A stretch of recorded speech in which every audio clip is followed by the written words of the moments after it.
Allison Guth. I'm the head women's basketball coach at Loyola-Chicago, and we need you tuning in as we represent the A10 in this fabulous league of basketball. You need to be focused on LegacyMaker Sports Network.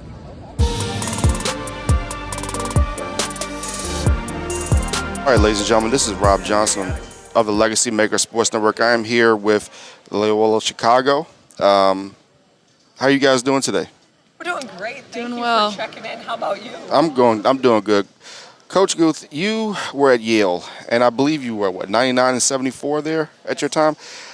I don't know that, but I think you got the stat. Hey, listen, Coach, I made sure that I got everything correct because you guys deserve it, because you guys are, A10 is a great conference, so I want to make sure everybody gets the shine they deserve. But this team is new to this conference, and like I was saying, you come from Yale, high academic standards. Tell me the difference between coming from Yale and coming to Loyola-Chicago. First of all, thank you for your professionalism and how you're treating this opportunity and us. We feel grateful for the opportunity to sit down with you Yes, and ma'am. answer your questions. This opportunity for us at Loyola-Chicago is one we never take for granted. I know you're asking specifically about the transition. I really think basketball is basketball, wherever you're coaching. You've got the same challenges and opportunities in terms of building success in a championship culture. I think at Yale, I keep it a buck, and I'm pretty transparent and vulnerable in my leadership. There were different hoops you'd have to jump through, obviously, in order to assemble a unit in the recruiting process. Obviously, there were different challenges that you would have that I don't face at Loyola, and Loyola-Chicago provides different challenges that I didn't face at Yale. I think the biggest thing for me stepping into this league was that we had a tremendous amount of respect for the A10, the talent of players in this league, the level of coaching, and the style of play. Stepping away from the Ivy League, we had tremendous respect for our Ivy League sisters and brothers in that league as well.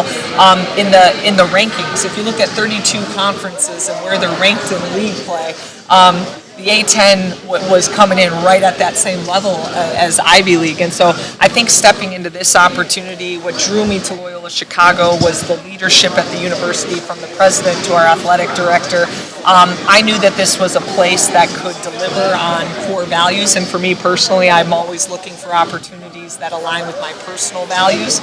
And I knew we could deliver in an opportunity where we could provide people like Sitori sitting next to me an academic opportunity that was going to open doors beyond her wildest imagination. I did know from a competitive excellence standpoint, we were walking into a situation, just look at what our men had achieved, going to a Final Four and a Sweet 16, that we could compete at the very highest level of college basketball.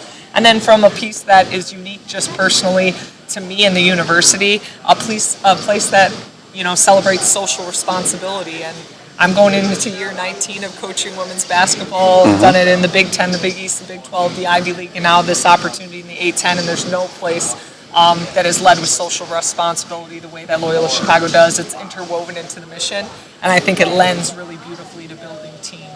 So that's what drew me here, and that's what I'm excited to do with leading our young women. And Sitori, Tanin, you're 6'2".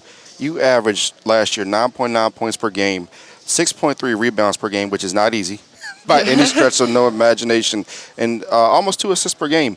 Talk about your leadership on this basketball team. We understand that you guys are ranked last. We get that. We understand that. But what can you do to continue to build this this thing you have here with Loyola-Chicago coming into the A10 women's conference? Yeah. I think you said it's all about building, and every day we are coming in knowing we want to build on whatever we have as our foundation, our style of play. And I think as a leader on the court, I really want to lead by example. Use my voice when it's needed, but also showing players the hard work that it takes on the court, and to be really efficient as a player, getting those rebounds, getting into our offensive style that's going to be fast, and we want it to be fun. So I think leading in those ways and knowing where we're going to find players open on the court, as well as knowing who's going to be best when we need it. Speak to the atmosphere of the A10. Coming to, you're visiting another gym. People who don't know what it's like in an A10 gym, talk about just how intense it is and how much the fans love their A10 women's basketball. Yeah, they do. You know, you get into a gym, and I think style-wise on the court, the physicality of it is kind of how those fans are. You know, it's going to be you're gritting it out. It's going to be tough, and part of it is that A10 environment and the style that everyone is. And Coach, you're trying to build a winner here, and more than ever before, you have NIL, you have the transfer portal. How can you use those different type of things, especially like a transfer portal, to tell people, hey, this is Loyola Chicago. On the men's side, like we've been have a theme today. It's called togetherness. The men and women. We talk about how different programs can become very good. Like you look at UConn back in the days when the men and women were very good, winning national championships, getting to NCAA tournaments.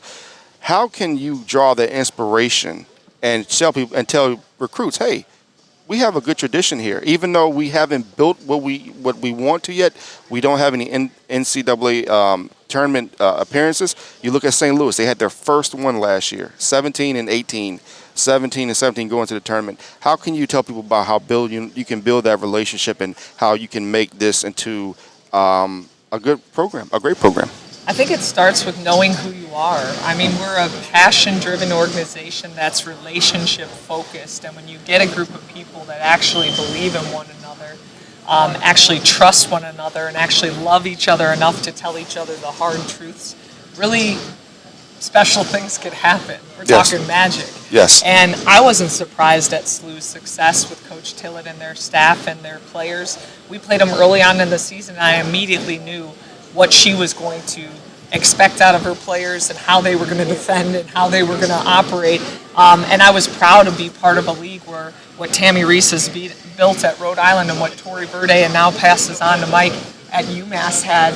It was an unbelievably gifted group of coaches and players doing it at a very, very high level. And so when you ask specifically, how do we talk about Loyola Chicago, again, I told you we're pretty vulnerable in our transparency and leadership.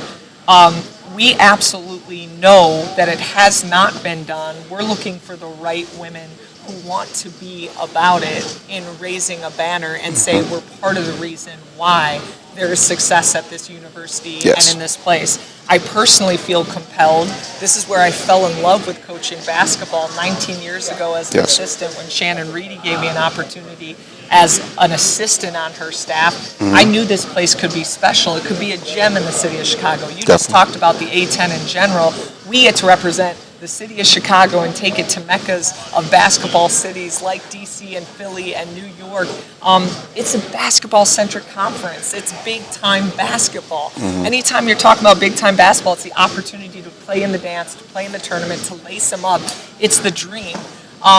We're not just selling the dream of that. We're selling, in all honesty and fairness, that we can deliver holistically in each area of development for our young women, that they're going to have opportunities to play pro. They're going to have opportunities to be prepared for life when they have to, tie up those shoes and actually call it a day. They're going to be prepared for life in the professional world with the sisterhood and alumni network that spans the globe. And at the end of the day, they're going to be the best versions of themselves while doing it. So I loved how you pointed out, hey, we know where you're at right now. A very good mentor of mine used to tell me, hey, Coach, it's about the review, not the preview. So I hope we're talking a different story here when we get to you in March. And Sitori, last question for you. I asked the Dayton when they came up here. I don't see your name on here. And I don't see it on first, second, or third. That doesn't mean you're not a great player. But how much motivation does that give you? How much does that make you want to go out here and expand upon that 9.9 points per game and show people what you can do on the basketball court? Yeah, I think that's one of the most fun things about being in this conference and being a basketball player is you can be the underdog and you can come to season and show people what you've been working on and how hard your heart has been in the game. That shows through, and you can't see heart on this page, and I think that that's going to show not only through my own game and what I've been working on in the postseason and everything, but through all of my teammates. All right. Well, ladies and gentlemen, this is Robb Johnson here with Loyola-Chicago. The Women Ramblers are ready to go, and they're ready to play. They're ready to shock the world. For the LegacyMaker Sports Network, I'm Robb Johnson. You guys have a great day.